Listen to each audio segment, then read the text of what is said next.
Nepal stock exchange अर्थात् नेप्सेमा 100 भन्दा बढी हाइड्रो पावर कम्पनीहरू लिस्टेड हुन सफल भएको छ, जसलाई हामीले एउटा माइलस्टोन पार गरेको मान्न सकिनेछ। नेपाल सरकारले हाइड्रो पावर सेक्टरलाई आफ्नो प्रायोरिटी सेक्टरमा राखेको देखिन्छ र हाइड्रो पावर कम्पनीहरूको क्वान्टिटी सँगसँगै क्वालिटी पनि बढ्दै जाने हो भने हाम्रो अर्थतन्त्रको एउटा राम्रो ब्याकबोन बन्न सक्नेछ। यो सँगसँगै नेप्सेमा 2082 सालको चैत मसान्तसम्म लिस्टिङ हुने कम्पनीहरूको संख्या 270बाट बढेर 294 वटा पुगेको छ। आजको यस भिडियोमा हामी विगतको 9 महिनामा नेपाल स्टक एक्सचेन्ज अर्थात् नेप्सेमा के भयो त्यसको बारेमा चाहिँ हामी कुरा गर्नेछौँ र भिडियोलाई सुरुबाट अन्तिमसम्म हेरिदिनु होला, पक्कै पनि केही कुरा सिक्नुहुनेछ। अब भिडियो सुरु गरौँ। विगतको 1 वर्षमा नेप्से इन्डेक्स कति अङ्कले बढ्यो त त्यसको बारेमा हेरौँ है त।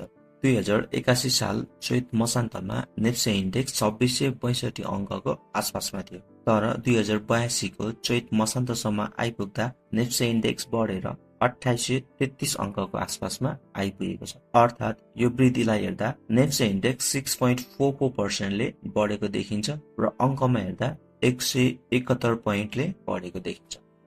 त्यस्तै नेप्सेको मार्केट क्यापिटलाइजेसनको कुरा गर्दा 2081 सालको चैत मसान्तमा करिब 44 खर्बको आसपासमा रहेको मार्केट क्यापिटलाइजेसन 2082 सालको चैत मसान्तमा बढेर करिब 48 खर्ब बराबरको मार्केट क्यापिटलाइजेसन पुगेको छ।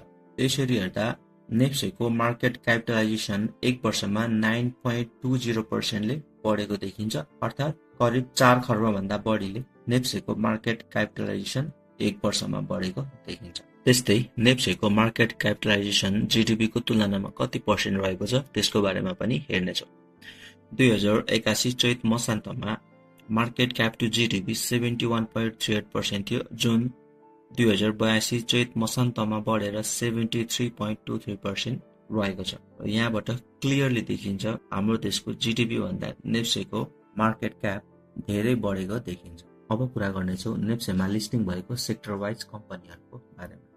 2081 सालको चैत मसान्तमा नेप्सेमा लिस्टिङ भएको कम्पनी 270 वटा मात्र रहेका थिए, तर 2082 चैत मसान्तसम्म आइपुग्दा नेप्सेमा लिस्टिङ भएको कम्पनीहरूको संख्या बढेर 294 वटा पुगेको छ। अर्थात् 1 वर्षमा मात्र 24 वटा कम्पनीहरू लिस्टिङ भएको छ, जसमध्ये ब्याङ्क र इन्सुरेन्सहरू सबैभन्दा धेरै रहेको छ र जसको संख्या चाहिँ 133 वटा रहेको छ। र सेकेन्डमा चाहिँ हाइड्रो पावर कम्पनीहरू रहेको छ, जुन 103 वटा कम्पनी नेप्सेमा लिस्टिङ भएको छ। र सँगसँगै म्यानुफ्याक्चरिङ एन्ड प्रोसेसिङमा 28 वटा, होटलमा 9, इन्भेस्टमेन्टमा 7, ट्रेडिङमा 4 र अदर सेक्टरमा 10 वटा कम्पनीहरू लिस्टेड भएका छन्। नेप्सेको सबैभन्दा धेरै हिस्सा ब्याङ्क एन्ड इन्सुरेन्स कम्पनीहरूले ओगटेको छ, जुन 50.2% रहेको छ। र सेकेन्डमा हाइड्रो पावर कम्पनीहरू रहेको छन्, जसले नेप्सेको टोटल 17.8% हिस्सा ओगटेको छ र बाँकी रहेको सेक्टरहरूले चाहिँ 32% को हिस्सा ओगटेको छ। अब हामी कुरा गर्नेछौँ नेप्सेमा कुन कुन सेयरहरू र कति कति भ्यालुको लिस्टिङ भएको। सबैभन्दा धेरै लिस्टिङ हुनेमा साधारण सेयर रहेको छ, अर्थात् साधारण सेयर मात्र 45 अर्ब 54 करोड रुपियाँ बराबरको नेप्सेमा लिस्टिङ भएको छ।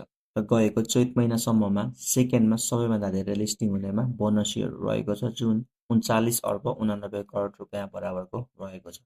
त्यस्तै राइट सेयर 9 अर्ब 64 करोड, म्युचुअल फन्ड 27 अर्ब 50 करोड, डिभेन्चर 3 अर्ब 45 करोड, एफपिओ 97 करोड 17 लाख र अन्य 2 करोड 29 लाख रुपियाँ गरेर जम्मी चैत महिनासम्ममा मात्र 1 खर्ब 32 अर्ब 36 करोड रुपियाँ बराबरको सेयरहरू लिस्टिङ भएको छ।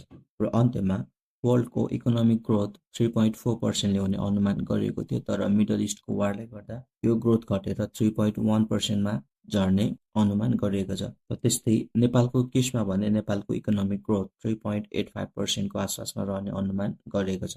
र आजको भिडियोमा हामीले नेपालको स्टक मार्केटको बारेमा हामीले कुरा गर्यौँ, यसको मार्केट क्याप टु जीडीपी र सँगसँगै नेप्सेमा लिस्टिङ भएका डिफ्रेन्ट सेक्टरहरूको कुरा गर्यौँ र तिनीहरूको कति हिस्सा रहेको छ त्यसको बारेमा पनि हामी कुरा गर्यौँ र कति कति भ्यालुको नयाँ सेयरहरू एड भए, सँगसँगै debenture, mutual fund, FPO, right share कति कति भ्यालुको लिस्टिङ भयो त्यसको बारेमा पनि हामीले छलफल गर्यौँ।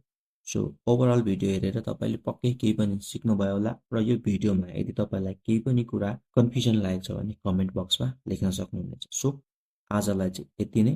अहिलेसम्म यो भिडियो हेरेर साथ दिनुभएकोमा सबैजनालाई थ्याङ्क यू सो मच भन्न चाहन्छु।